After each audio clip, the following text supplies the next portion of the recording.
नमस्कार, मी अनिल उपाध्ये. शिवसिद्ध बातमीपत्रात आपलं स्वागत आहे. पाहूया आजची बातमी. पुणे इथल्या बालेवाडी इथं झालेल्या पहिल्या बाल राज्य अजिंक्यपद स्पर्धेत गडमुडशिंगी इथल्या 12 वर्षीय अथर्व तानाजी जाधव यानं सिल्वर मेडल मिळवले. त्याची गावातून भव्य मिरवणूक काढण्यात आली. याबाबत अधिक माहिती अशी की करवीर तालुक्यातील गडमुडशिंगी इथला 12 वर्षीय अथर्व तानाजी जाधव हा विद्यार्थी चिंचवाड हायस्कूलमध्ये इयत्ता 6वी वर्गात शिक्षण घेत आहे. त्याला कुस्तीची आवड असल्यानं तो गडमुडशिंगी इथल्या पैलवान वस्ताद सखाराम पाटील यांच्या मार्गदर्शनाखाली जय हनुमान तालमीत कुस्तीचा सराव करतो.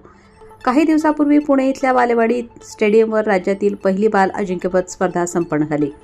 22 किलो वजनी गटामध्ये अथर्व तानाजी जाधव यानं सिल्वर मेडल प्राप्त केले. राज्यभरातून हजारो बाल पैलवान सहभागी झाले होते. त्याचे वडील तानाजी जाधव हे मंडप डेकोरेशनचे काम करतात. त्यांनाही कुस्तीची आवड असल्याने त्यांनी मुलाला तालमीत घातले आहे. अथर्व गडमुडशिंगीत परतताच हनुमान तालमीने त्याची गावातून भव्य जंगी मिरवणूक काढली.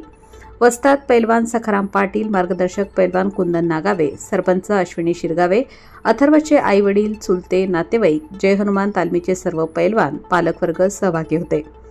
शिवसिद्ध न्यूजसाठी गडमुडशिंगीहून दीपक गुरव.